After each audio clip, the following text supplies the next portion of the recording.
The first thing I think that's key is to make sure that you do the right assignment.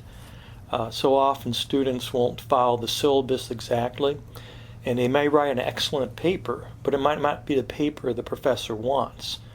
For instance, I might ask for a compare and contrast in the paper, and if the student just describes something wonderfully but doesn't provide the contrast, we can't grade that paper very well. So one of the key things is for students to read the syllabus carefully and give the professor exactly what he or she wants in the syllabus. Another thing is just the issue of writing itself. I think every student needs to make sure that they have someone, another pair of eyes, proofread or edit what they do. Often I'll get papers that have a number of little typos in it, grammatical mistakes, and no matter how well it's written, I can't give that student the best grade possible. They'll lose points or lose grade because of that. So students should not only read carefully their own work, but they should get somebody else. It's not cheating to have somebody proofread their work. It would be if the person is writing the work, but if not if they're proofreading it. Another thing I look for in a good paper is a clear statement of the thesis, the purpose of the statement. The introduction is very important, and a clear summary at the end of what was covered and why it was important. Students sometimes don't start out with a clear direction of where the paper is going. Another thing is for students to develop a clear writing style that uses active verbs, doesn't use a lot of long, convoluted sentences. Often students, when they come to graduate work, they think they need to write intellectually, but usually when they do that, it becomes stilted, complex, and not very readable. We're looking for very readable works that are well organized, paragraphs are structured well, and that the sentences are crisp and clean, direct, not passive sentences. Another thing too is I look for is the quality of the research sources. Papers with a lot of internet footnotes aren't seen to be as strong as those that reflect good quality writing. Two things. One, that the writing is more than just the surface articles or books that cover a topic, but that journal work and monographs and specific articles and books that were written on a topic are evidenced. Another thing I look for is whether the student identifies and covers what might be considered the primary, most important works in a field. If a student doesn't identify a key author or key thinker in a field where it should have been, that's another sign of weak writing, or at least weak research. The first thing that I think I need to say regarding good writing in general and good theological papers in particular is that it is never enough simply to present information. We live in an age when gathering information has never been easier. And as a result of living in that age, we have sort of imbibed the attitude that presenting information constitutes effective writing. It doesn't. What is missing today and what is urgently needed, especially among Christians, is the ability to analyze, to process the information.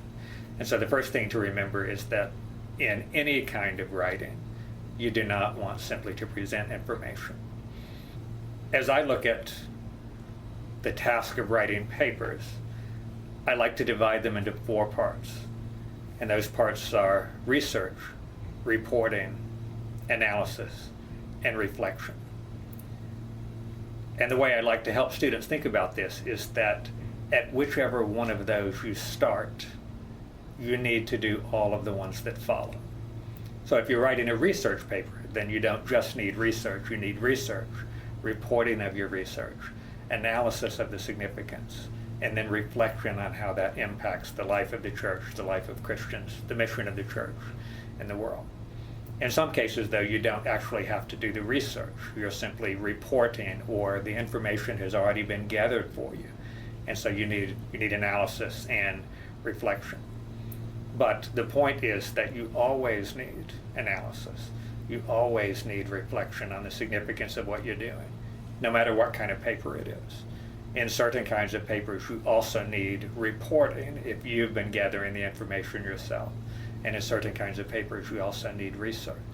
So research, reporting, analysis, and reflection. Those are the 4 components of a research paper. And for a report or a reflective paper, you'll need to do the reporting, the analysis, and reflection. One of the important things when you're doing writing for seminary classes is to recognize the differences between different kinds of assignments. For example, a lot of assignments call for you to pull together information that has been presented to you in different ways. Other assignments call for you to do specific research yourself. And that produces different kinds of papers. A reflective paper can be very broad. It can be very wide-ranging in terms of the significance of what you've been learning in this class or through this work. Whereas a research paper is intended to be very narrow and very deep. One of the things that I tell my students with respect to research papers is that it is always better to choose a narrower topic and to cover it more thoroughly than to be too broad and too superficial. Virtually every research paper topic a student comes up with is going to be too broad at the beginning. And as you do the research, you need to be thinking about, how can I narrow this down? As you narrow your topic down, the way that you can know when you have it narrow enough and specific enough is if you can phrase it as a single question and then an answer to that question. And then the structure of the paper can be developed around the question and the way the paper is going to marshal the material in order to answer the question. That kind of specificity is the hallmark of a good research paper. But then again, there are other kinds of papers which are meant to paint with a broad brush, so to speak. They're not meant to be as specific, as narrow. So students need to read the assignment carefully and recognize whether the professor is calling for a kind of broad-ranging reflection or specific research on a rather narrow question.